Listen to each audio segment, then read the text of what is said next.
सुबह 8 बजे की कथा है, आप लोग रात भर चल के सुबह सुबह यहाँ पहुँचते हो और कथा में अपना स्थान ग्रहण कर कर कथा सुनते हो। तो जब इतनी दूर से चलकर तुम यहाँ तक पहुँचे हो तो वो भी तो कैलाश से चलकर तुम्हारे दरवाजे तक पहुँचेगा।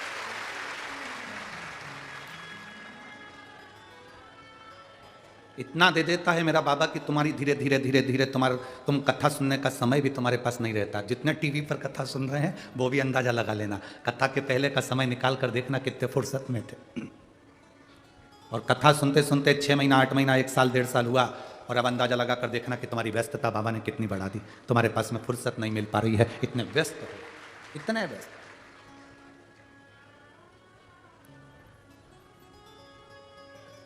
महाराज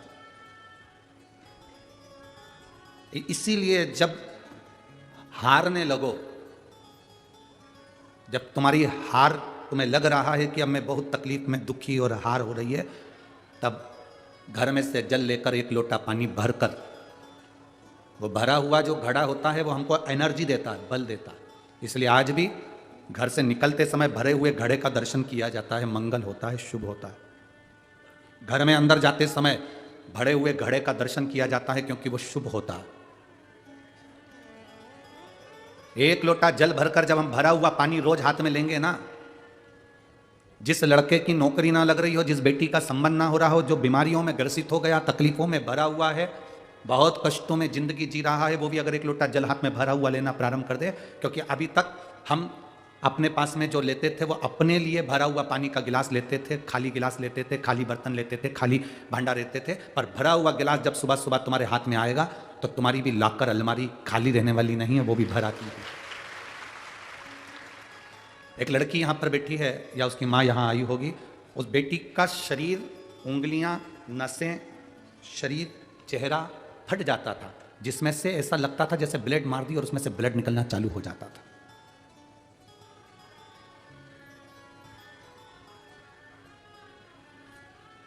कहाँ है? ये बैठी है, यही लड़की है, इसने पत्र लिखा है। इसके पूरे शरीर से ब्लड निकलता था, इसके चेहरा, हाथ, पांव, सिर, फोटो है आपके पास में? लेके आओ, अब लेके आओ।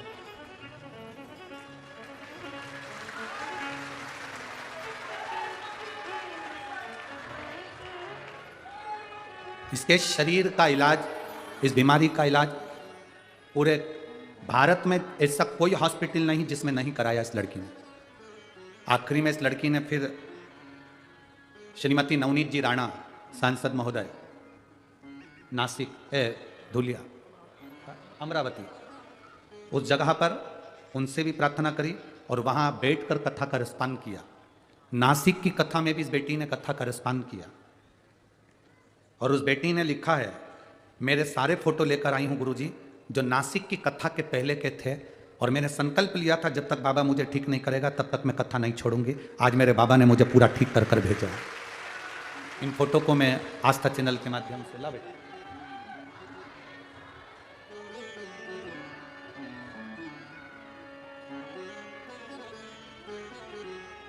लाओ इधर लाओ। पहले ये हाथ का फोटो देखिए जिसमें से हाथों की नस फट रही है और उसमें से ब्लड निकल रहा है, जैसे ब्लड ऐसा निकल रहा है जैसे किसी ने उस पर ब्लेड मार दिया। ये हाथ का फोटो है, आप लोग एलईडी के माध्यम से देख रहे होंगे। अब दूसरे फोटो दिखाओ, ये दूसरे, अभी भी इसके हाथ में जो निशान पड़े हुए हैं नसों के, ये ऐसी नसें फटती हैं जो उसने फोटो में दिखाया। अब पैरों के, ये पाँव के फोटो हैं, ये पैर के फोटो, ये इसके पैर के फोटो हैं जिसमें से ब्लड निकलते निकलते छाले निकलने लगते थे और पूरा शरीर बेकार हो जाता था।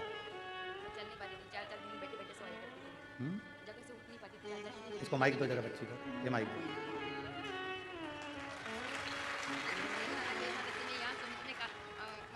अच्छा,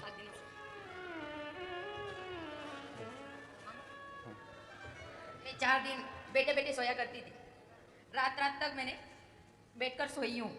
मुझे बैठना नहीं आता था, मैं घूम नहीं सकती थी, मेरी मुंडी नहीं हिला सकती थी। क्यों? क्योंकि अगर मैं हिलाती तो सर में से मेरे खून बहने लगता था। और जब भी मैंने डॉक्टर को दिखाया, डॉक्टर्स ने बोला आप मनोसाइकोलॉजिकल केस हो।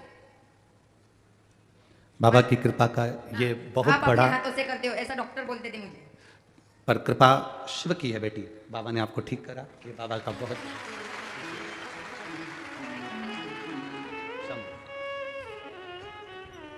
शिव कृपा। शरीर की नसें फट जाना, पाँव में पूरे में छाले, ब्लड निकल निकल के सिर के बालों में से खून बहना, शरीर में से रक्त बहना, इस सब उसने अपना पूरा पता वगैरह भी लिखा है, मोबाइल नंबर भी लिखा उस बेटी ने। मेरा नाम पल्लवी समाधान चौहान है। मैं नांदगांव नासिक से हूँ, नांदगांव नासिक की रहने वाली हूँ। उसने अपना पूरा एड्रेस पता सब लिखा। शिव तत्व है, अवघड़ी है शिव। आप विश्वास लेकर एक भरोसे के साथ अगर शिव जी पर एक बेलपत्र समर्पित कर रहे हो, एक लोटा जल जब आप देवादिदेव महादेव को चढ़ा रहे हो, उसका आचमन कर रहे हो, तो मेरा बाबा हाथ छोड़ता नहीं है, फिर पकड़ कर ही रखता है, पकड़ कर ही रखता है। आप भरा हुआ पात्र लेकर, भरा हुआ कलश लेकर भगवान शिव के मंदिर जा रहे हो, तो खाली कैसे रख सकता है मेरा बाबा तुमको? सारी समस्या का हल एक लोटा जल। आपको खाली कैसे रख सकता है? आप जब शिव के दरवाजे पर जा रहे हैं, भगवान शंकर के द्वार पर जा रहे हैं, आप शिव महापुराण की कथा में बैठकर कथा का रसपान श्रवण कर रहे हैं, उसकी चौखट तक आप 2 कदम 4 कदम 10 कदम चलकर गए हो, तो वो भी तो तुम्हारे दरवाजे पर कैलाश को छोड़कर तुम्हारे द्वार पर चलकर जाएगा ही। एक विश्वास जागृत करिए, अपने भीतर का भरोसा जागृत करिए। उस बेटी ने लिखा, मुझे कथा पर इतना विश्वास था कि अब मैं कथा में ही मेरा शरीर ठीक होगा, ये बाबा पर मुझे भरोसा था। और नासिक से कथा सुन रही हूं, आज मेरा बाबा ने मेरे को ठीक करा। आज प्रणाम कर कर मैं अपने घर बाबा को नमन कर प्रणाम कर कर जाती हूँ। हर कथा में कथा सुनने के लिए 1 दिन आई, 2 दिन आई, कहीं 3 दिन आई, पर कथा का रस तत्व मैंने श्रवण किया। पंडाल में आने पर, पंडाल में बैठकर कथा श्रवण करने पर क्या मिलता है, क्या देता है मेरा भोले भंडारी। हम तो आज चले जाएंगे यहाँ से, हरि विट्ठल का नाम लेकर पंजाब बठिंडा के लिए निकलेंगे, पर आप लोगों ने जो दान करा, भोजन भंडारा करा, पुण्य करा, यजमान बने, कथा सुनी, भगवत स्मरण करा, कथा का रसपान करा, वो क्या देगा ये उसके ऊपर निर्भर करता है कि वो तुम्हें कितना दे और कितना प्रदान करे। अच्छा दो, अच्छा मिलेगा। राजा पृथु ने ईद दी, वो उसको जो लीद थी वो दे दी, घोड़े की लीद उसने प्रदान कर, उसको घोड़े की लीद मिली। अब ये कोई उपाय हो सकता है? कोई उपाय?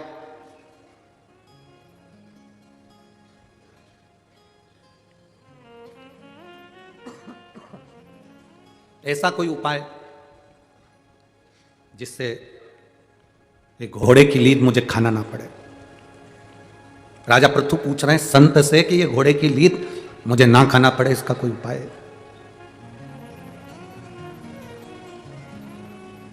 यदि इसका कोई उपाय हो तो मुझे जरूर बता। कहा, जब आप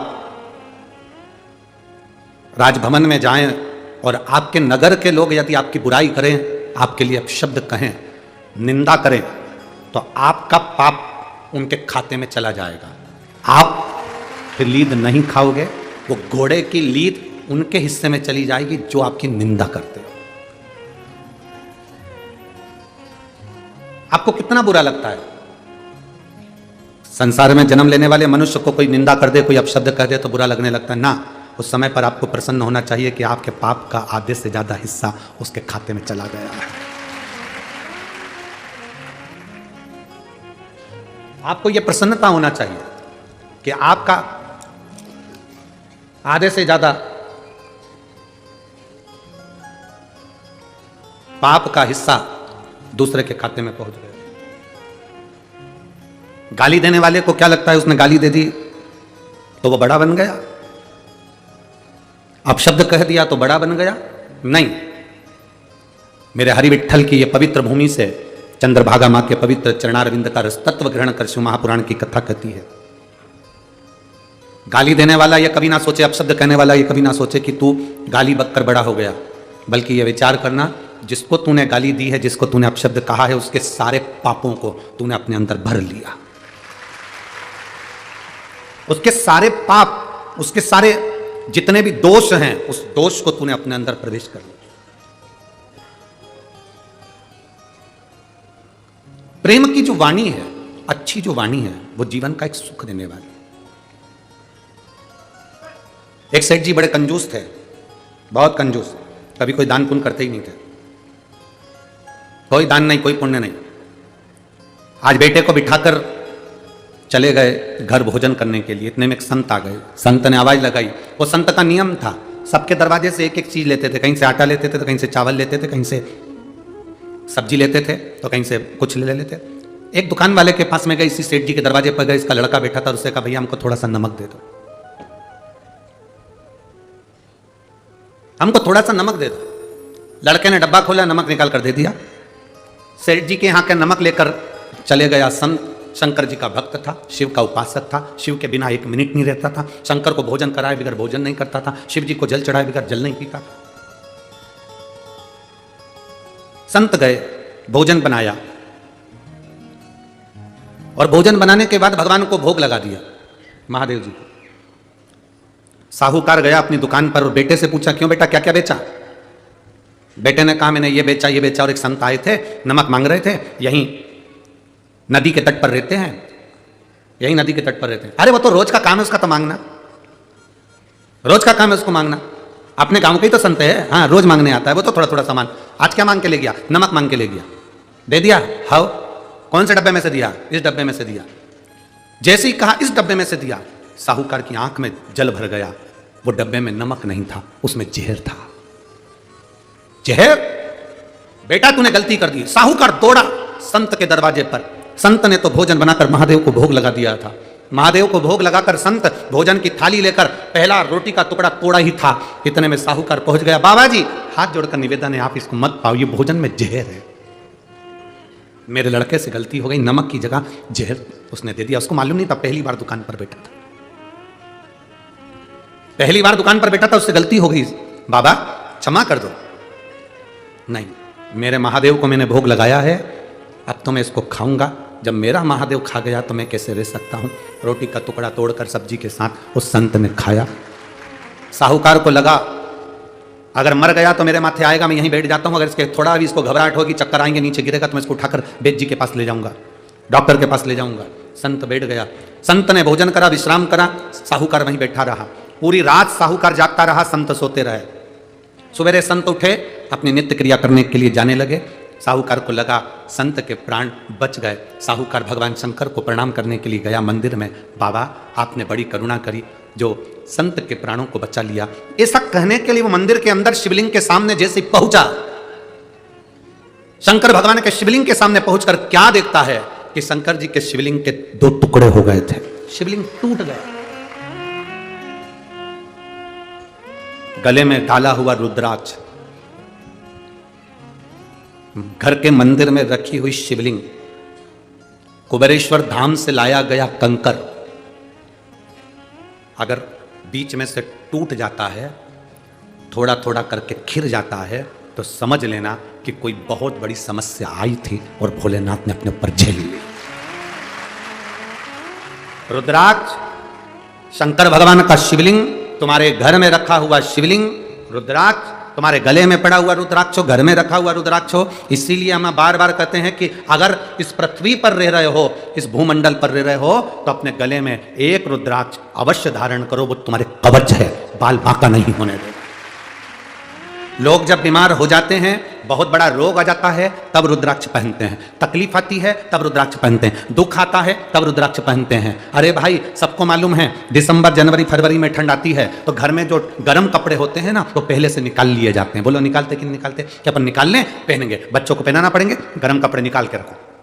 जैसे ही ठंड गई, गर्म कपड़ों को बंद कर रख दिया जाता है, फिर उस गर्मी के हिसाब से कपड़े निकाल लिए जाते हैं, एकदम पतले पतले पहले से निकाले जाते हैं। आपके जीवन में दुख आए, तकलीफ आए, रोग आए, बीमारी आए, उससे पहले एक रुद्राक्ष तुम्हारे गले में अगर पड़ा रहेगा तो तुम्हारे रोग का हरण करता रहेगा। शिवलिंग के टुकड़े हो गए, साहूकार की आंख से जल बहने लगा। संत आए जल भर कर लेकर, तो देखा तो महादेव के 2 टुकड़े थे। साहूकार ने कहा, गुरुजी, आपने जिस विष का भोग महादेव को लगाया था, तुम्हारा पूरा दुख, तुम्हारी मृत्यु को महादेव ने अपने ऊपर लेकर उस शिवलिंग के टुकड़े कर लिए। खुद क्या ऊपर लेकर? घर में रखा शिवलिंग, गले में पड़ा रुद्राक्ष, घर में रखा रुद्राक्ष, या कुबेरेश्वर धाम से लाया हुआ एक छोटा सा कंकर टूट रहा है, फूट रहा है, थोड़ा थोड़ा करके झड़ रहा है, धीरे धीरे कर कर वो खंडित हो गया है। समझ लेना तुम्हारे घर में कोई विपदा थी जिसको मेरा महादेव धीरे धीरे कर कर काट रहा है और वह आपको स्वस्थ बना रहा है। स्वस्थ।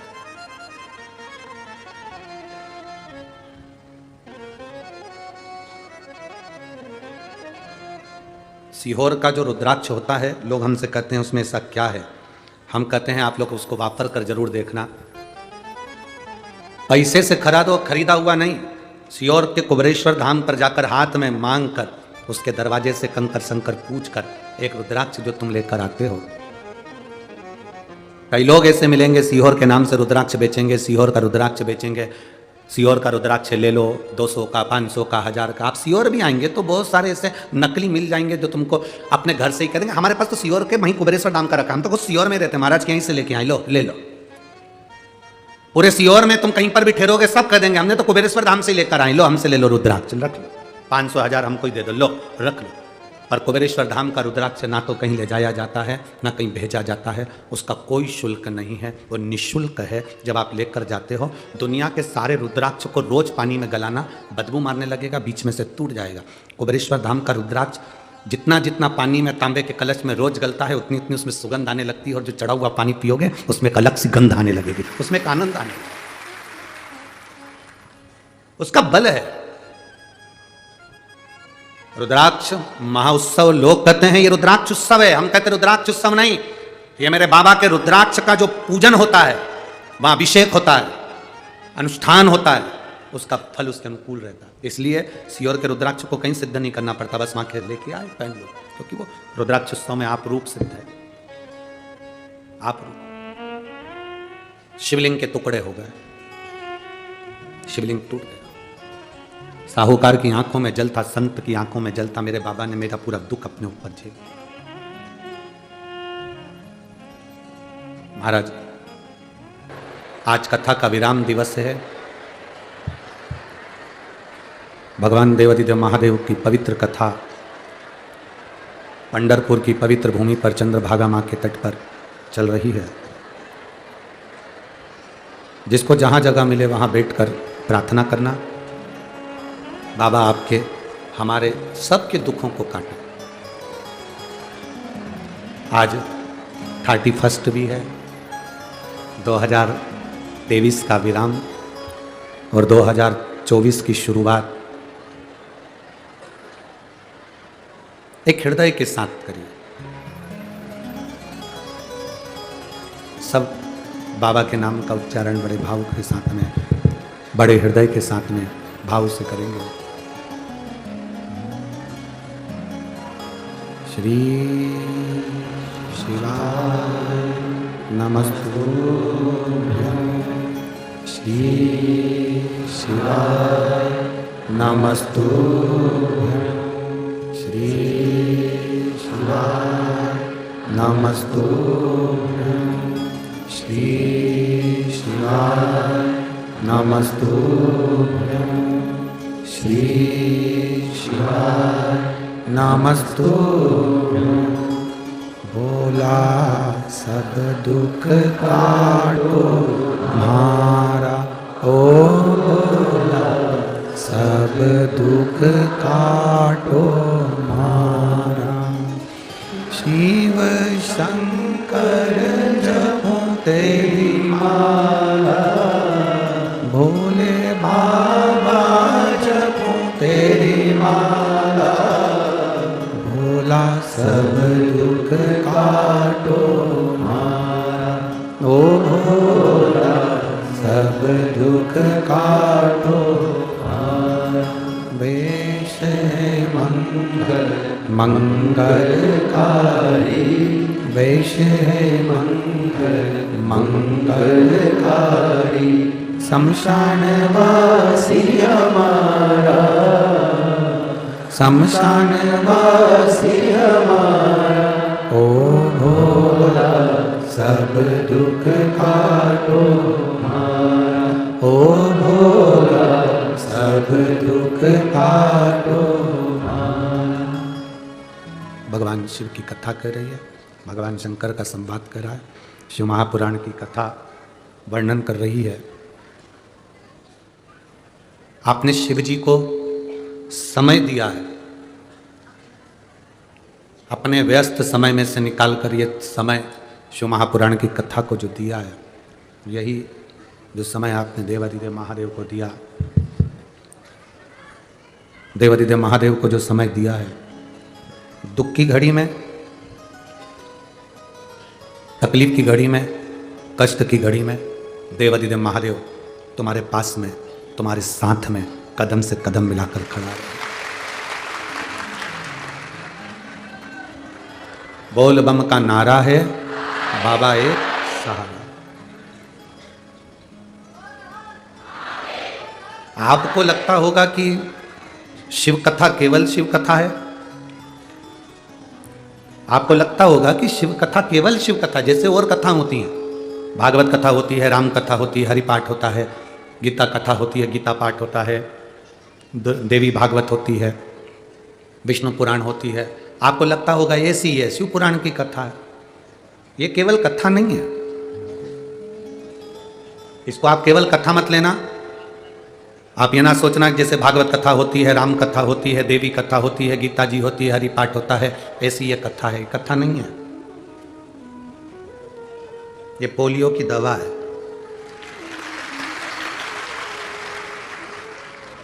पोलियो वाले चिल्ला चिल्ला कर पोलियो की दवा पिलाते हैं। जन्म लिए बच्चे से लेकर 5 वर्ष तक के बच्चे को पोलियो की दवाई पिलाई जाएगी। जो बच्चा पोलियो की दवा नहीं पिएगा वह हाथ पैर से विकलांग हो जाएगा। उसी तरह जो गर्भ में बैठा है उससे लेकर जो मर रहा है उस तक के व्यक्ति को शिव महापुराण की कथा सुनाई जाएगी।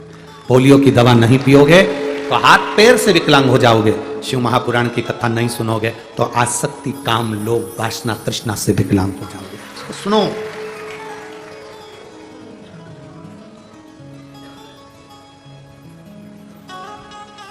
कई लोग कहते हैं गुरुजी आप सब दिन की कथा दोपहर में बांचते हो और आखिरी दिन की कथा सुबह जल्दी बांच देते हो।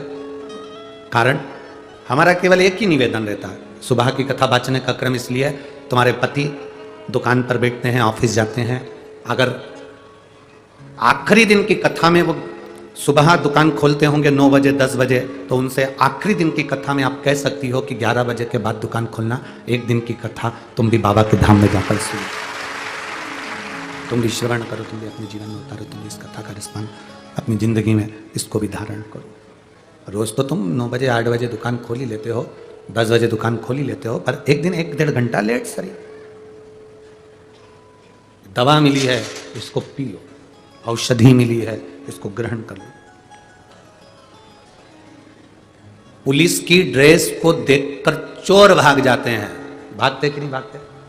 पुलिस की ड्रेस को देखकर चोर भाग जाते हैं और शिव महापुराण की कथा को देखकर हमारे पाप भाग जाते हैं। ये वो कथा है, ये जीवन का एक सुख देने वाली, एक आनंद प्रदान करने वाली। भरा हुआ लोटा लेकर आप शिव जी के मंदिर तक जाओ।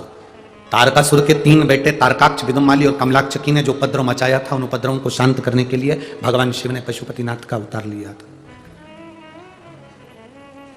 भगवान शिव ने जो पशुपतिनाथ का अवतार लिया, भगवान शंकर जो पशुपतिनाथ बनकर विराजमान हुए, 33 कोटि देवी देवताओं को पशु बना दिया, स्वयं पशुपतिनाथ बन गए, स्वयं पशुपतिनाथ बनकर विराजमान हुए। उनके पशुपतिनाथ बनने पर पशुपतिनाथ व्रत का वर्णन आ गया। 2 चीजें हैं, एक पाशुपत्य अस्त्र है और एक पशुपति व्रत है।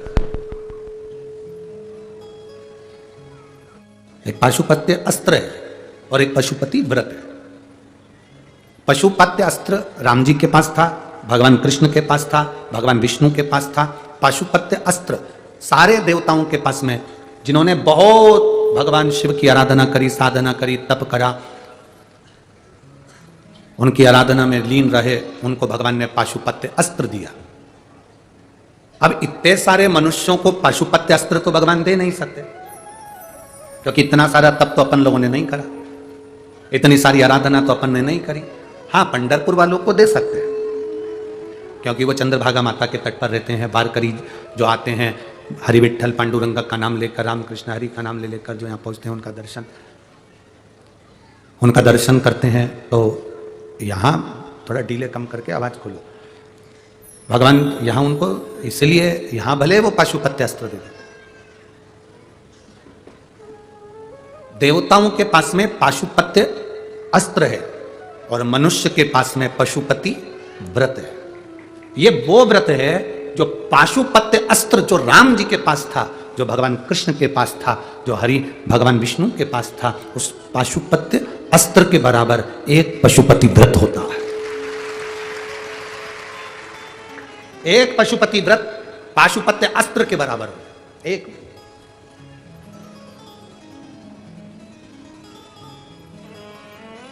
आप जितना भाव से पशुपति व्रत करोगे, उतना भाव से मेरा भोलेनाथ उसको स्वीकार करेगा।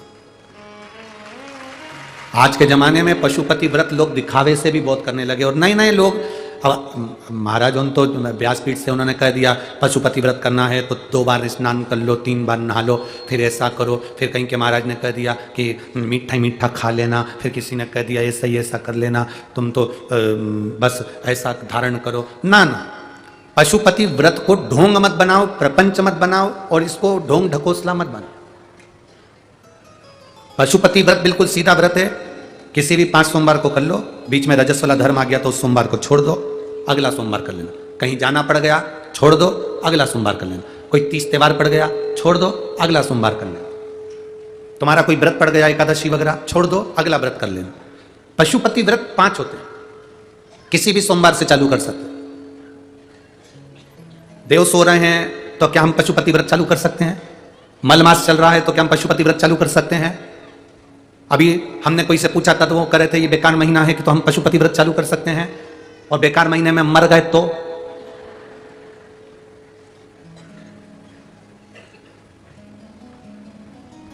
मान लो तुमने कहा भी अगले महीने से करूंगी, अच्छा महीना आएगा ना तब करूंगी। शिव महापुराण तो ये कहती है कि तुमने दुकान डालने का मन में सोच लिया, तुमने दुकान डालने का मन में विचार कर लिया, तो फिर अब कुछ मत सोचो कि अगले महीने अच्छा मुहूर्त आएगा तब डालूंगी। तुम्हारे मन में विश्वास जाग गया, शंकर जी को 1 लोटा जल चढ़ाओ, उस जल को ले जाके दुकान में छींटो, किसी भी दिन चालू कर दो, मेरा महारोज संभाल लो।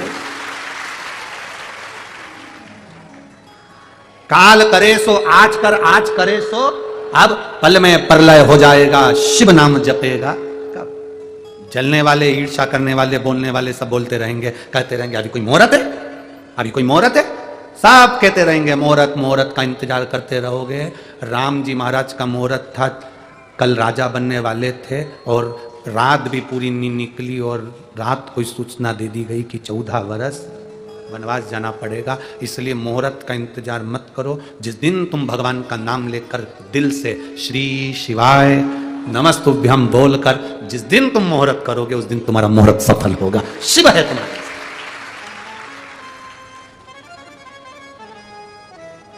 शंकर का भक्त मुहूर्त का इंतजार नहीं करता, भजन का, वो तो शिव भक्ति है। तुम्हारे जितने भी दादा परदादा मरे थे, अच्छा मुहूर्त देख के मरे थे।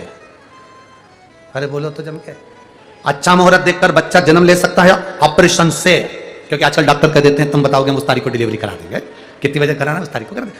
बच्चा जन्म ले सकता है अच्छा मुहूर्त देखकर। मूल तो नहीं चल रहा है, शनि तीव्र तो नहीं चल रहा, दिन कौन सा है, तिथि कौन सी है, तुमने देखकर डॉक्टर ने को कह दिया बस आज ऑपरेशन इतनी बजे, 4 बजे, 5 बजे करा दो। घर प्रवेश का मुहूर्त हो सकता है, बच्चा जन्म लेने का मुहूर्त हो सकता है, सबका मुहूर्त हो सकता है, शादी का भी हो सकता है, पर एक मुहूर्त नहीं होता मरने। कोई सोच के बैठे मैं शुभ घड़ी में मरूंगा, अभी नहीं मरूंगा चाहे कुछ भी हो जाए।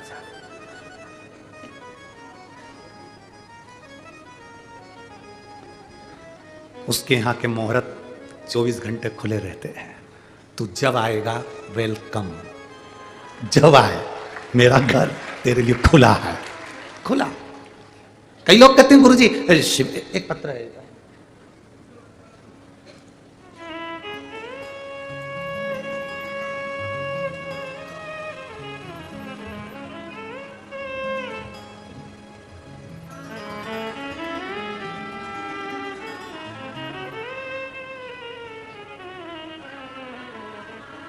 नाश्ते की प्लेट, नाश्ता नहीं है वो। नाम है अनसुईया गोदकी, विजयपुर कर्नाटक। कहीं बैठी हैं तो हाथ हिला सकती हैं। अनसुईया गोदकी, विजयपुर कर्नाटक से हूँ। कहीं बैठी हो तो हाथ हिला सकती हैं। कौन से में है? अच्छा उधर है, ठीक है। एक बार वापिस हाथ हिलाओ। श्री शिवाय नमस्तुभ्यम। मुझे किडनी का प्रॉब्लम था, मेरी किडनी प्रोटीन नहीं बना पाती थी। आपकी कथा सुनने के पश्चात मेरी मां कुबेरेश्वर धाम सीहोर चली गई और उन्होंने कंकर शंकर की पूजा करके बाद में वहां से रुद्राक्ष लाई और वह रोज पूजा करके शंकर जी पे जल चढ़ाकर रुद्राक्ष का जल मुझे देने लगे। मैं बाबा का क्या गुणगान करूं, डॉक्टर ने मुझे बचने की कोई गारंटी नहीं दी कि मेरी जो किडनी थी उसका प्रोटीन नहीं बन रहा था। कुछ समय का मुझे मेहमान बताया। डॉक्टर ने जवाब दे दिया था, हमने सारे हॉस्पिटल में जांचें कराई पर किसी भी जांच का डॉक्टर ये नहीं बोला कि तुम बहुत समय तक जिंदा रहोगे। प्रोटीन बन नहीं रहा था। डॉक्टरों ने जब हाथ खींच लिया, उन्होंने एक लाइन बड़ी सुंदर लिखी, आप भी टीवी पर पढ़ेंगे। कहा डॉक्टर साथ छोड़ दिए, तब मेरे बाबा ने मेरा हाथ पकड़ा, मेरे बाबा ने मुझे संभाल लिया। और गुरुदेव डॉक्टरों ने अंतिम समय का कह दिया कि अब तुम्हारा कुछ भी नहीं। घर गए, हमने बाबा का रुद्राक्ष का जल कंकर शंकर पूजन कर कर उस जल का भाग लेते रहे। आज मेरे बाबा ने मेरी पूरी किडनी ठीक कर दी। मैं बाबा को यहाँ नमन करने के लिए। शिव तत्व एक बार वापिस हाथ हिला दो। श्री शिवाय नमस्तुभ्यम। बैठिए। शिव ओघड़ी है। एक पत्र और बड़ा सुंदर है, देखिए।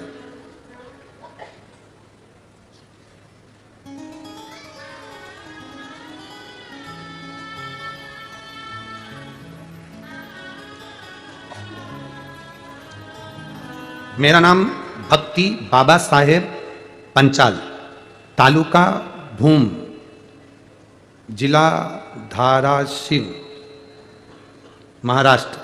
सही बोला है? हाँ ठीक है। गुरुजी मेरा मोबाइल नंबर ये है। मैं हर रोज प्रदोष काल में मेरे भोले बाबा के मंदिर में जाकर एक लोटा जल समर्पित करती हूँ। कहीं बैठी हैं? कहा आप ही हैं? हाँ हाथ हिला दो एक बार। श्री शिवाय नमस्तुभ्यम। मेरा नाम भक्ति बाबा साहेब पंचाल, तालुका भूम, जिला धाराशिव, महाराष्ट्र से हूँ। मेरे बाबा को मैं एक लोटा जल समर्पित करती हूँ। आपने कथा में एक बार चावल के दाने का प्रयोग बताया था कि एक चावल का दाना नाम बोलकर, गोत्र बोलकर, कुंदकेश्वर महादेव का नाम लेकर अपने मन में जो आए वो बाबा को प्रदोष के दिन समर्पित करना। बाबा आप कहते हैं कि बाबा 3 महीने में उसका फल देता है। बाबा ने ऐसी कृपा कर दी, इतनी दया मेरे बाबा ने कर दी गुरुदेव कि 3 महीने में मैंने जो मांगा था मेरे बाबा ने मुझे दिया। धाराशिव में, महाराष्ट्र में ही मुझे बाबा की ऐसी कृपा हो गई कि पुलिस अधीक्षक कार्यालय एसपी ऑफिस में सरकारी नौकरी मिल गई। मैं बाबा को यहां धन्यवाद देने के लिए। गुरुदेव यही बात मेरा छोटा भाई जो कभी भगवान को नहीं मानता था, कभी भगवान से उसका मिलन नहीं था, आपकी कथा में जो चावल के दाने का महत्व सुना कि एक चावल का दाना शिव को चढ़ाया जाता है प्रदोष काल के समय का, मैंने अपने भाई से भी कहा कि तू भी कर। मेरा भाई विशाल पंचाल जो कि मेरे ऊपर हंसने लगा, फिर भी मैंने मेरे भाई से कहा कि तू अब की बार एग्जाम देना तो एक बार चावल का दाना चढ़ाना तो चालू कर, एग्जाम आएगा जब देते रहना। मैंने अपने भाई से चावल का दाना चढ़वाया, बेलपत्री पर शहद लगाकर शिव जी को चढ़वाया और मेरा भाई मेहनत करता रहा और जिस दिन एग्जाम आया उसने परीक्षा दी। आज नासिक में नोट प्रेस में सरकारी नौकरी मेरा भाई कर रहा है। मैं बाबा को यहाँ प्रणाम करने के लिए आया। बैठिए बहन। श्री शिवाय नमस्ते। शिव तत्व है। उसने एक बहुत अच्छी लाइन लिखी है, गुरुजी कोई आपकी बात पर विश्वास करे ना करे पर आपका चावल का दाना कमाल कर गया है। यह शिव तत्व है। ओ घड़ी शंभु, उसकी कृपा बिना कुछ नहीं हो सकता।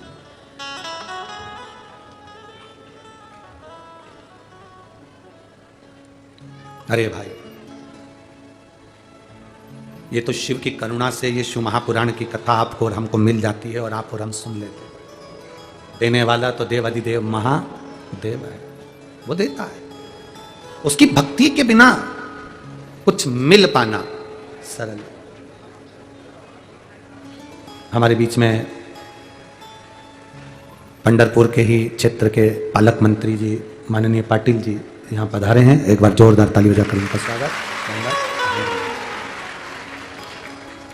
शिव तत्व की प्राप्ति कोई साधारण नहीं है। भगवान शिव की प्राप्ति कोई सहज नहीं है। अगर ये शिव तत्व की प्राप्ति हमको मिली है तो बिना शिव की कृपा के नहीं मिल सकती। बिना शिव उदारता के हमको नहीं प्राप्त हो सकती। अरे तेरा ही दिया मैंने खाया पिया है, तेरा शुक्रिया है, तेरा शुक्रिया है, मुझे भोले बाबा ने बहुत दे दिया है, तेरा शुक्रिया है, तेरा शुक्रिया है। ये उनकी उदारता से मिलता है। आप जितनी कथा श्रवण कर रहे हैं, आप जितना भगवान शंकर का भजन कर रहे हैं, आप जितना स्मरण कर रहे हैं, ये उसकी उदारता से मिला हुआ, उसकी दया से मिला। जब वो कृपा करता है तो साधारण कृपा नहीं करता, उसकी भक्ति का बल बढ़ता है, विश्वास बढ़ता है। शिव महापुराण की कथा कर रही है, भगवान शंकर का बड़ा सुंदर संवाद कर रहा है। पाशुपत्य अस्त्र और पशुपति व्रत। पाशुपत्य अस्त्र हमारे पास में नहीं है, पर पशुपति व्रत हमारे पास है। हमारी दुख की घड़ी में, कष्ट की घड़ी में, तकलीफ की घड़ी में, रोग की घड़ी में वो पशुपति व्रत हमें बल प्रदान करता है, वो हमें बल देता है। पर दिखावे से नहीं, छल से नहीं, प्रपंच से नहीं, एक आनंद के साथ उस पशुपति व्रत को धारण किया जा सकता है। बिना दिखावे के जो व्रत होता है उसका फल 1000 गुना मिलता है। कोई तुमसे कहे कि 2 बार स्नान करना पड़ेगा, 3 बार नहाना पड़ेगा, ऐसा करना पड़ेगा। कई लोग कहते हैं कि उस दिन घर में सब मीठा ही मीठा बनेगा, उस दिन सबका भोजन नहीं बनेगा, फलहारी सबको करना पड़ेगा, घर के जितने लोग हैं सब नियम धारण करें। ना ना ना, ये नियम हमारे यहाँ नहीं है। एक बार एक टीवी पर एक डिबेट चल रहा था, टीवी के ऊपर उस समय पे चल रहा था करवा चौथ का व्रत, और टीवी वाले करवा चौथ के व्रत वाले दिन बता रहे थे। एक पति के पास वो माइक लेके पहुंच गए। कौन से दिन? बोलो बोलो, जम के बोलो। करवा चौथ के व्रत के दिन उसके पति के पास माइक लेकर गए, और टीवी वालों ने पति से पूछा, तुम बार बार ऊपर जा रहे हो, नीचे आ रहे हो, छत पे जा रहे हो, नीचे आ रहे हो, आखिर तुम ऐसा क्यों कर रहे हो? तो कहा, मैं चांद देखने के लिए जा रहा हूं। तो चांद देखने जा रहे हो? हाँ। व्रत किसका है? पति ने कहा, मेरी पत्नी का। तो तुम चांद देखने क्यों जा रहे हो? पति बोला, सुबह से मुझे कुछ भी खाने को नहीं दिया, भगवान से प्रार्थना कर रहा हूं जल्दी निकल जा, कम से कम इसका व्रत टूटेगा तो मुझे भी तो खाने को देगा। टीवी वालों ने पत्नी से पूछा, तुमने इसको खाना क्यों नहीं दिया? मेरा व्रत है ना, तो व्रत तुम्हारा है तो तुम इसको खाने को क्यों नहीं दे रहे? इसको खाने को क्यों नहीं दिया? अरे मेरा व्रत है तो तुम्हारा व्रत है तो इसको खाने को क्यों नहीं दिया? तो क्या फिर मैं इनको खाता हुआ देख सकती हूँ? जब मैं इनको बीमार नहीं देख सकती, इनको दुखी नहीं देख सकती, तो खाता हुआ। हमारे बीच में परम पूज्य 1008 परम रसिक श्री संत शिरोमणि श्री विष्णुपत्तनाचार्य जी महाराज जी पधारे हैं। एक बार जोरदार ताली बजाकर उनका स्वागत होगा।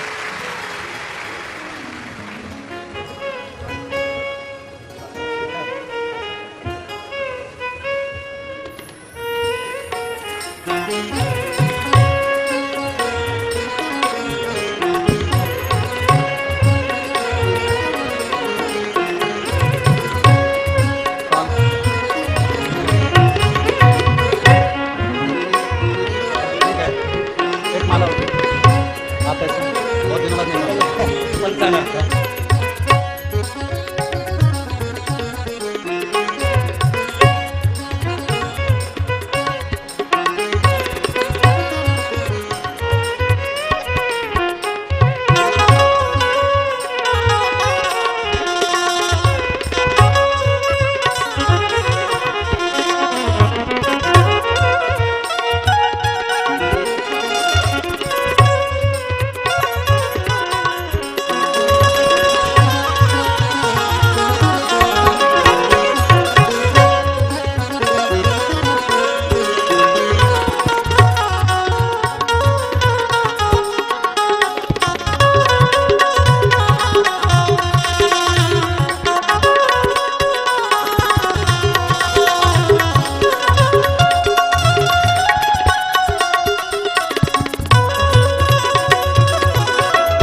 शरणे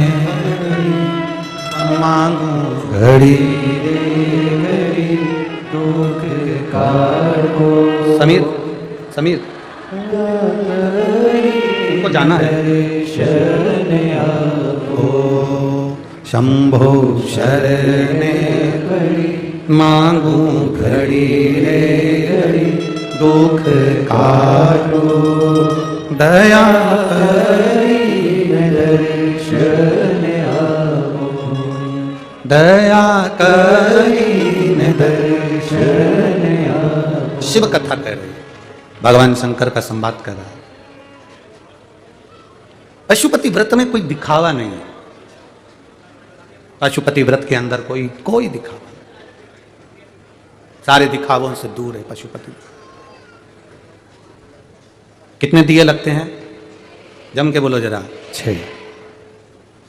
प्रसाद एक बार साथ में बनाकर ले जाते हैं, हिस्से भी मंदिर के अंदर ही करते हैं।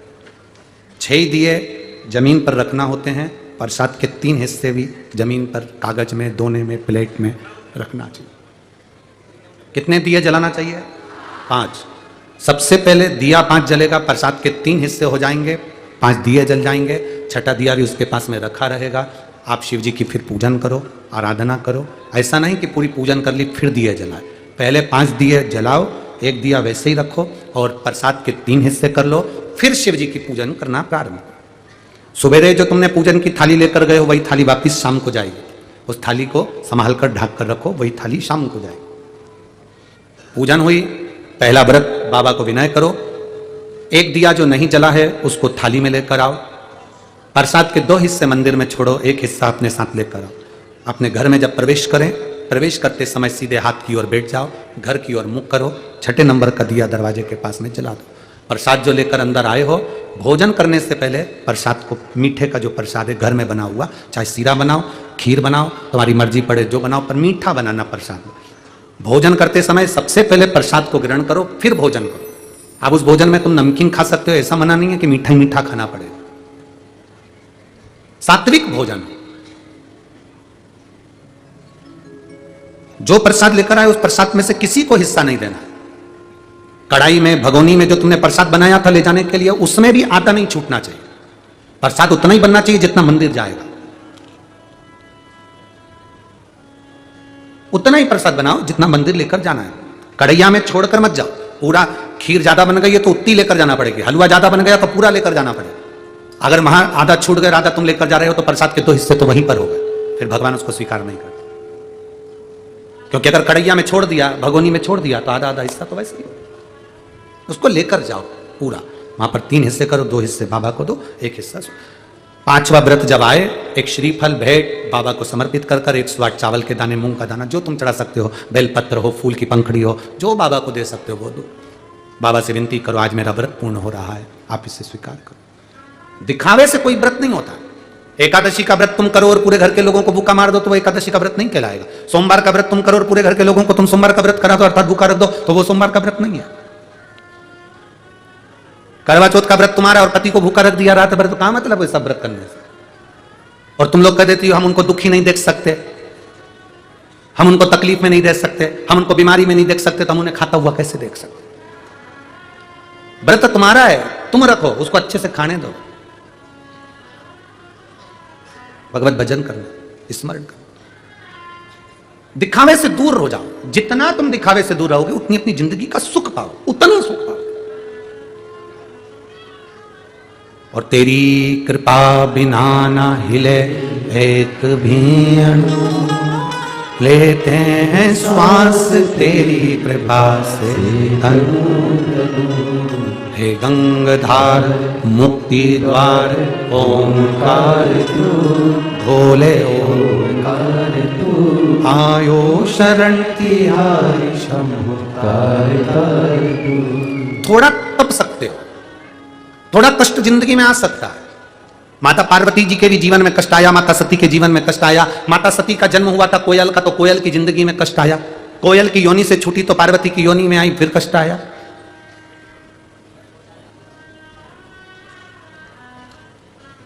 भाई कच्चा सीरा तुम नहीं खा सकती, खा सकती हो? कच्चे चावल बोलो तो जम के, तुमने पकाया, कच्चा रह गया, कच्चा रह गया तो तुम क्या करती हो? वापस पानी डालती हो, फिर गैस पे चढ़ा देती हो। पकाना है उसको, कच्चा है। सब्जी कच्ची रह जाएगी तो खा लोगे? पूरन पोली बना रहे हो, उसमें जो तुमने पूरन बनाया वो चने की दाल कच्ची रह गई तो पूरन बन जाएगा। सांबर बनाया, सांबर में जो फली डाली वो फली कच्ची रह गई और तुम मुंह में ले तो अच्छा लगेगा? पक्का होना चाहिए। सीरा बनाया, आटा सेका, रवा सेका, सूजी सेकी और वो मालूम पड़े कच्चा रह गया तो तुम पाओगे क्या? नहीं। कच्चा चावल नहीं खा सकते, तुम्हें अच्छा नहीं लगता। कच्ची सब्जी अच्छी नहीं लगती, कच्ची रोटी अच्छी नहीं लगती, कच्ची पूड़ी अच्छी नहीं लगती, तो कच्चा भक्त भी भगवान को अच्छा नहीं लगता। उसको पका चाहिए, पका।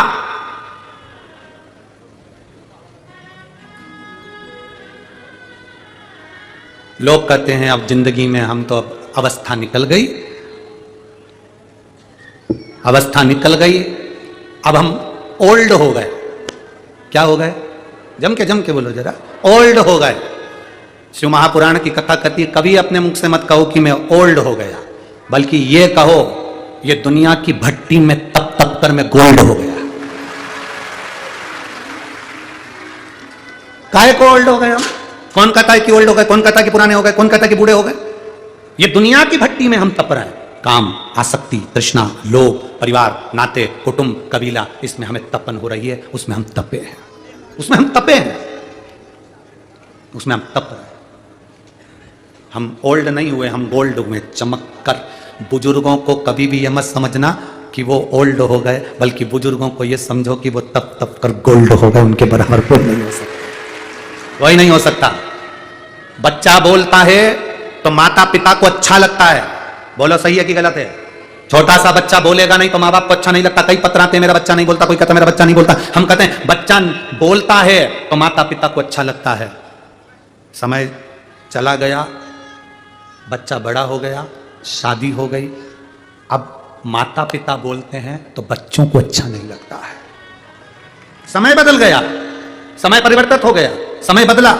बच्चा बोलता है बचपन में तो माँ बाप को अच्छा लगता है, बच्चा बोलता है तो माता पिता को अच्छा लगता है। बच्चे की शादी भी हो गई और बच्चा बोलेगा ना तो माता पिता सुनते हैं। अगर बेटा थोड़ी देर अपने मम्मी पापा के पास आकर बैठेगा, सोफे पर बैठेगा, कुर्सी पर बैठेगा और बात करेगा तो माँ बाप को अच्छा लगेगा। बच्चा जब तक बोलता रहता है माँ बाप को अच्छा लगता है। माँ बाप कितने भी बूढ़े हो जाएं पर अपने बच्चे के बोल उसको अच्छे लगते हैं। बच्चा बोलता है माँ बाप को अच्छा लगता है, पर एक समय ऐसा आ जाता है कि माँ बाप बोलते हैं तो बच्चे को बुरा लगना प्रारंभ हो जाता है। एक निवेदन, वो गोल्ड है, आप उसके पास बैठोगे तो उस गोल्ड की चमक तुम्हारे को भी जिंदगी में आएगी और तुम भी गोल्ड हो जाओगे। उसके करीब बैठिए। भगवान विष्णु के बच्चे कभी भगवान विष्णु के पास में नहीं बैठे, ब्रह्मा जी के बच्चे कभी ब्रह्मा जी के पास में नहीं बैठे। केवल एक देवादिदेव महादेव ऐसे हैं जिनके बच्चे उनके पास में बैठे। केवल देवादिदेव महादेव, उनके बच्चे उनके पास में बैठे। क्यों? क्योंकि गणेश जी को मालूम है मैं बुद्धि का देवता बाद में हूं, पहले महादेव हूं, तब शिष्य हूं, महादेव के चरणों में रहता हूं, उन्होंने मुझे बुद्धि दी है। रिद्धि सिद्धि का पति बाद में हूं, ये रिद्धि सिद्धि मेरे महादेव ने मुझे प्रदान करी। जो दिया इसने दिया, जो मिला इसी से प्राप्त हुआ। समुद्र मंथन में 5 गाय निकली थी। कितनी गाय निकली थी? 5। समुद्र मंथन में 5 गाय निकली थी। सुशीला, सुरभि, बहुला, ये सब 5 गायों का स्मरण आता है। उसमें एक गाय थी बहुला। बहुला गाय का लड़का था मनोरथ। बहुला गाय का बेटे का नाम क्या है? जम के बोलो जरा, जम के। मनोरथ। बहुला गाय का एक बेटा है मनोरथ। मनोरथ। आज भी नियम है, शिव महापुराण की कथा का आज भी नियम है, गौशाला में 100, 150, 500, 50 कितनी भी गाय हो, उस गाय में से एक गाय का बछड़ा हो और उस बछड़े का नाम मनोरथ रख दिया जाए और उसको गौशाला में या अपने यहाँ पर उस मनोरथ बैल को, मनोरथ नंदी को, मनोरथ बछड़े को अपनी गौशाला में रखा जाता है तो उस गौशाला में कभी मनोरथ कम नहीं होते, वहां मनोरथ बढ़ते चले जाते हैं। आज भी पुष्टि मार्ग में, वैष्णव संप्रदाय में, हमारे यहाँ वारकरी संप्रदाय के अंतर्गत हो, वैष्णव संप्रदाय के अंतर्गत हो, शैव संप्रदाय के अंतर्गत हो, जिस संप्रदाय के अंतर्गत हम देखते हैं तो वहां कहते हैं आज क्या है? आपके यहाँ मनोरथ है। क्या है? भगवान का मनोरथ है। मनोरथ नाम आया कहां से?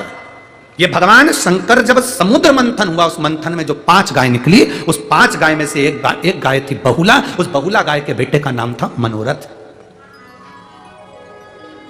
बहुला गाय अपने बेटे मनोरथ को दूध पिला रही थी।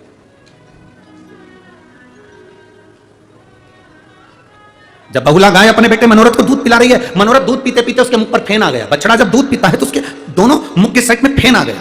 फेन आया और वो फेन हवा में उड़ा, देवादिदेव महादेव जहां बैठे थे उनके ऊपर जाकर गिरा।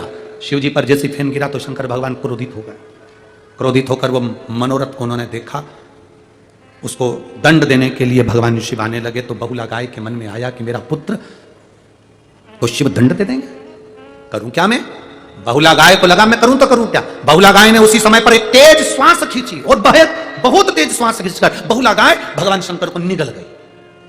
शिव जी को निकलकर उसने अपने गर्भ में धारण कर। हाहाकार मच गया चारों तरफ, शिव नहीं शिव नहीं शिव नहीं, चारों तरफ हाहाकार मच गया। सब भगवान शंकर को ढूंढने लगे, शिव नहीं मिल रहा है, शंकर नहीं मिल रहा है। किसी ने माता पार्वती जी से पूछ लिया, मां आपने क्या बाबा को देखा, देवादिदेव महादेव को कहीं देखा? पार्वती जी जानती हैं एक मां की दशा क्या होती है। एक मां की दशा क्या होती है पार्वती जी जानती हैं। हमने पहले भी कथा में कहा है, जिसके शरीर पर सफेद रोग हो जाता है, चमड़ी सफेद पड़ जाती है, पूरी चमड़ी का चर्म रोग हो गया, चमड़ी सफेद पड़ गई, उसके लिए हमने कहा था कि एक कार्य, पूर्णिमा के दिन गाय का बछड़ा दूध पी रहा हो, उसके मुंह पर फेन आ गया हो, उस फेन को चम्मच में ले लो और जहां जहां सफेद रोग हो गया है, चमड़ी सफेद पड़ गई, वहां उसको लगा लो और पूर्णिमा की रात्रि को खुले में चंद्रमा की रोशनी में थोड़ी देर बैठ जाओ। उसके बाद स्नान करो। 4-5 पूर्णिमा आपने लगातार कर लिया, 5 पूर्णिमा के बाद आपका शरीर की जो चमड़ी सही थी वैसी की वैसी चर्म होता चले जाता है, वो रोग समाप्त हो जाता, चमड़ी अपने असली रंग में आ जाती है। बहुला निकल गई, भगवान को अपने उदर में रख लिया। एक मां की दशा मां जानती है। शिव जी को 2 माताओं ने निकला है, भगवान शंकर को 2 माता निकल गई थी, देवादिदेव महादेव को 2 माताएं निकली हैं। एक अभी आपको नाम बताया, क्या नाम था? जम के बोलो जरा, जम के। बहुला गाय 2 माता। दूसरे नंबर पर है पार्वती माता। दूसरे नंबर पर कौन है? माता पार्वती। जब भगवान गणेश जी महाराज ने आकर कहा, मां बहुत तेज भूख लग रही है, कैलाश पर जितना अन्न था वो लंकाधिपति रावण लेकर चले गया था। सदानंद कार्तिकेय जी आकर कहते हैं, मां बहुत भूख लग रही है। मां की आंख से आंसू बह गया, मेरे बच्चे भूखे हैं। जया, विषहरा, शामली बारी, दौतली, देव, शंकर जी की 5 लड़कियां सामने आकर खड़ी हो गई, मां भूख लग रही है। नहीं, अशोक सुंदरी आई, शंकर जी की 6ठी लड़की, उसने कहा मां भूख लग रही है। माता ने हाथ में जल लेकर शिव जी को समर्पित करा। पार्वती जी ने, शंकर जी के नेत्र ना खुले, बाबा के नेत्र ना खुले। पार्वती को लगा मेरे बच्चे भूखे रह रहे हैं, रो रहे हैं बच्चे, बिलख रहे हैं बच्चे, और भूख के मारे एक मां अपने बच्चे को बिलखता हुआ नहीं देख सकती। मां ने भगवान शिव को उठाना चाहा, बाबा उठो तुम्हारे बच्चे भूखे हैं। क्योंकि ब्रह्मा ब्रह्म लोक में रहते हैं, भगवान विष्णु वैकुंठ लोक में रहते हैं, मेरा महादेव मृत्यु लोक में रहता है। पृथ्वी पर जैसे आपका घर है वैसा मेरे महादेव का घर है। पृथ्वी पर रहता मेरा शिव है। पृथ्वी के लोगों की दशा को मेरा शंकर समझता है कि इसको दुख क्या है, क्योंकि वही समझेगा जो तुम्हारा करीबी होगा, वही समझेगा जो तुम्हारे पास में होगा, वही समझेगा जो तुम्हारे नजदीक में होगा। ब्रह्मा ब्रह्म लोक में है, भगवान विष्णु वैकुंठ लोक में है, भगवान शंकर मृत्यु लोक में है। तुम्हारे घर के पास में जो रहता है वो तुम्हारी घर की दशा को अच्छे से जानता है, तुम्हारे पास में जो रहता है वो तुम्हारे मन की दशा को अच्छे से जानता है। मेरा महादेव मृत्यु लोक में रहता है, इसलिए हर एक व्यक्ति के मन की दशा को मेरा महादेव जानता है, हर एक व्यक्ति के। बोल बम का नारा है बाबा एक साथ, हर एक व्यक्ति के मन की दशा जान गई पार्वती जी। ये तो बाबा तो नेत बन करके बैठे। अगर मेरे स्तनों में दूध आता तो मैं अपने बच्चों को पिलाकर पेट भर देती, पर मेरे स्तनों में दूध नहीं आ रहा, अब करूं क्या? पार्वती जी ने शिव जी को उठाया, निकल गई, माता के स्तनों से दूध बहना प्रारंभ हो गया। पार्वती मैया के जब स्तनों से दूध बहना प्रारंभ हुआ तो गणेश, सदानंद, कार्तिकेय, जया, विषहरा, शामली बारी, दौतली, देव, अशोक सुंदरी सब ने पिया। अब हाहाकार मचा, जैसे गौ माता निकल गई थी, बहुला शिव जी को हाहाकार मच गया, वैसे ही पार्वती निकल गई तो हाहाकार मच गया। शिव नहीं दिख रहा है, भगवान शंकर ना जाने कहां चले गए, ढूंढा, कौन बताए? तब माता लक्ष्मी और ब्रह्माणी ने कहा शिव जी को, तो पार्वती जी निकल गई, स्तुति करी। माता पार्वती से कहा आप प्रकट करो शिव जी। माता ने अपनी नासिका से धुएं के रूप में शंकर भगवान को प्रकट करा। शिव जी का नाम ध्रुमवान हो गया, पार्वती का नाम ध्रुमावती माता हो गया। माता पार्वती ध्रुमावती बन गई, ध्रुमावती माता बनकर बैठ गई। भारत की भूमि पर केवल 2 ही मंदिर है माता ध्रुमावती के हैं, एक जबलपुर के पास में है, एक दतिया में, जहां ध्रुमावती माता बैठी। सारे भारत की भूमि पर सारी देवियों को सुहाग की सामग्री चढ़ती है, मांग में सिंदूर, मंगलसूत्र, चूड़ी, लाल चूनर सब चढ़ती है। पर ध्रुमावती माता अपने पति को निगल गई थी, इसलिए उनको सुहाग सामग्री नहीं चढ़ती। वो बिल्कुल मांग में उनके सिंदूर नहीं, पाँव में बिछुड़ी नहीं, पाँव में पायल नहीं, इसलिए स्त्रियों को वो दर्शन नहीं करने देते हैं। सौभाग्यवती नारियों को दर्शन नहीं करा जाता। ध्रुमावती बहुला गाय निकल गई भगवान को, हाहाकार मच गया। अरे शिव कहाँ है? ढूंढा, बहुला गाय भगवान शिव को निकल गई है। बहुला, हाँ, स्तुति करी सारे देवताओं ने, माँ प्रकट करी है शिव जी को। माँ कहती है पहले शंकर मुझे वचन दे तो मैं शिव को प्रकट करूं। आप लोग कहते होगे बच्चा जब गर्भ से जन्म लेता है तो उसकी दोनों मुष्टिकाएं बंद होती है। बोलो होती कि ना होती? बच्चा जब जन्म लेता है उसकी दोनों मुष्टिकाएं बंद होती है। क्यों? क्योंकि बहुला गाय ने भगवान शंकर से अपने गर्भ के अंदर संकल्प लिया था। उस दिन से आज तक गर्भ में जो बच्चा होता है वो गर्भ में संकल्प लेता है। बहुला गाय ने संकल्प लिया था कि शिव प्रकट होंगे तो मेरे बेटे को नहीं मारेंगे या मेरे बेटे को कोई क्षति ना होगी। शिव ने संकल्प दिया था। उसी तरह हमारे गर्भ में, जब माता के गर्भ में जब बच्चा होता है वो भीतर संकल्प लेता है कि मैं मृत्यु लोक में जन्म लूंगा तो भगवान का भजन करूंगा, स्मरण करूंगा। पर मुष्टिका बांध कर संकल्प लिया जाता है कि भजन करूंगा, भजन करूंगा, भजन करूंगा, भजन करूंगा। पैदा होते से ही मैं तो भोजन करूंगा, भोजन करूंगा, भोजन करूंगा। खाने में उसका चित्त लग जाता है, भजन उसका छूट जाता है, भजन छूट गया।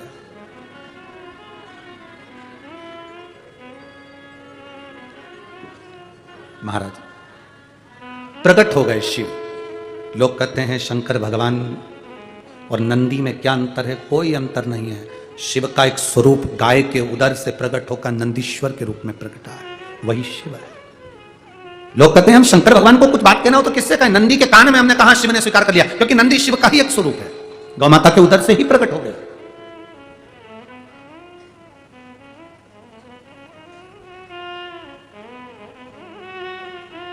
शंकर को पहचानना बहुत कठिन है। जो पहचान गया उसने अपनी जीवन की सार्थकता को सिद्ध कर लिया। सार्थकता को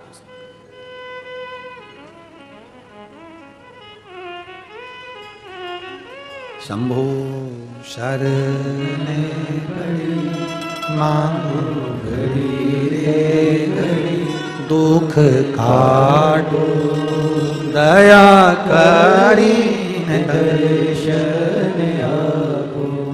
सिद्धता है, उसका स्वरूप एक आनंदता देता है। भाव से उसको भजाएगा।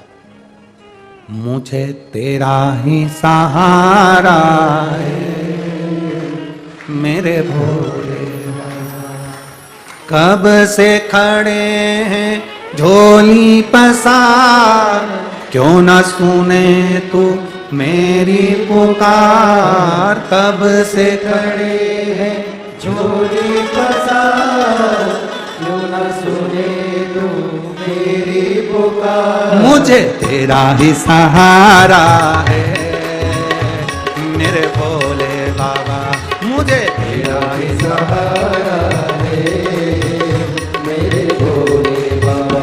मैंने तुम्हें ही पुकारा है मेरे भोले बाबा, मैंने तुम्हें ही पुकारा है मेरे भोले बाबा।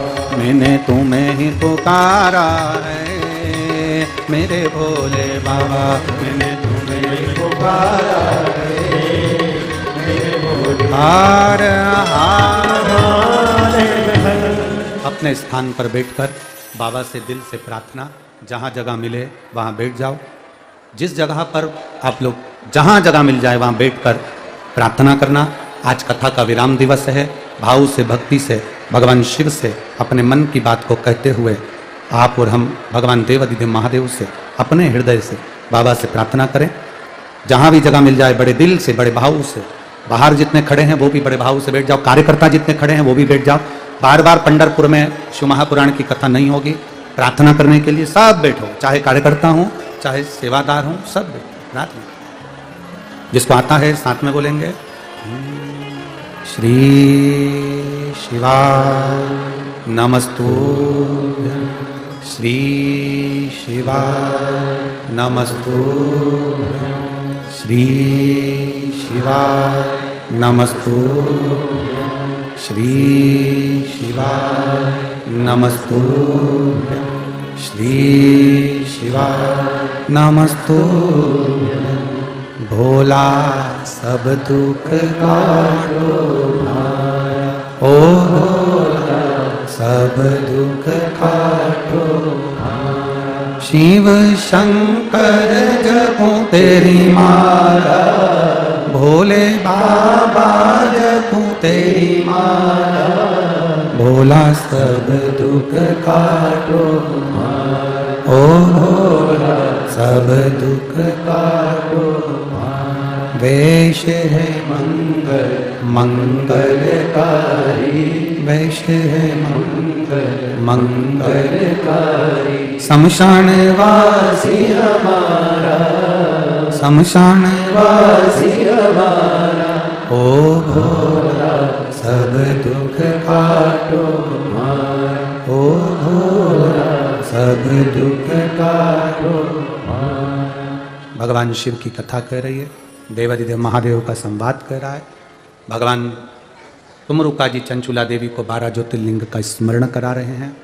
सुंदर सोमनाथ जी का वर्णन किया है, चंद्रदेव का रोग मुक्त किया, मल्लिकार्जुन बाबा का दर्शन कर कर शिव बाबा आनंद पाए, महाकालेश्वर दूषण नाम के राक्षस का संहार किया, विंध्य नामक पर्वत का उद्धार कर भगवान ओंकारेश्वर बने, नर नारायण को वर देकर केदारेश्वर बने, कुंभकर्ण की पत्नी करकटी का पुत्र भीम का संहार कर कर भीमा शंकर बन गए, मनु शत्रुपा को दर्शन देकर काशी विश्वनाथ बन गए, गौतम बाबा से गौ हत्या का दोष मिटाकर बाबा त्र्यंबकेश्वर बन गए, रावण के भाव को शुद्ध कर कर भगवान वैद्यनाथ बन गए, दारुक नाम के राक्षस का संहार कर कर नागेश्वर बन गए, राम जी स्वयं स्थापना करे तो रामेश्वर बन गए, और सुधर्म नाम के ब्राह्मण की पत्नी घूष्मा के बेटे को जीवित कर दिया तो कृष्णेश्वर बन गए। तुमरुका जी इस पवित्र कथा को सुन रहे हैं, सुना रहे हैं। चंचुला देवी का पति बिंदुक प्रेत योनि से मुक्त हो जाता। कथा सुन रहे हो आप और हम। शास्त्र के रीत के अनुकूल आप जब 7वें दिन की कथा को पूरा सुनकर जब जाएंगे और भूमि को नमन कर कर जब कर्पूर गौरम होगा, उसके बाद रज का स्पर्श कर कर अपने मस्तक चढ़ाकर जाएं तो बाबा से ये प्रार्थना कर कर जाना, बाबा ये 2023 का जैसा खुशहाली में पंडरीनाथ के चरणों में जो हमारा जीत समय निकला, ऐसा ही 2024 में इतनी प्रसन्नता, इतना आनंद देना कि जिंदगी सार्थक हो। हमारे अभी कुछ कथा रह गई है, उसको अपन पहले गुरुजी महाराज हमारे बीच में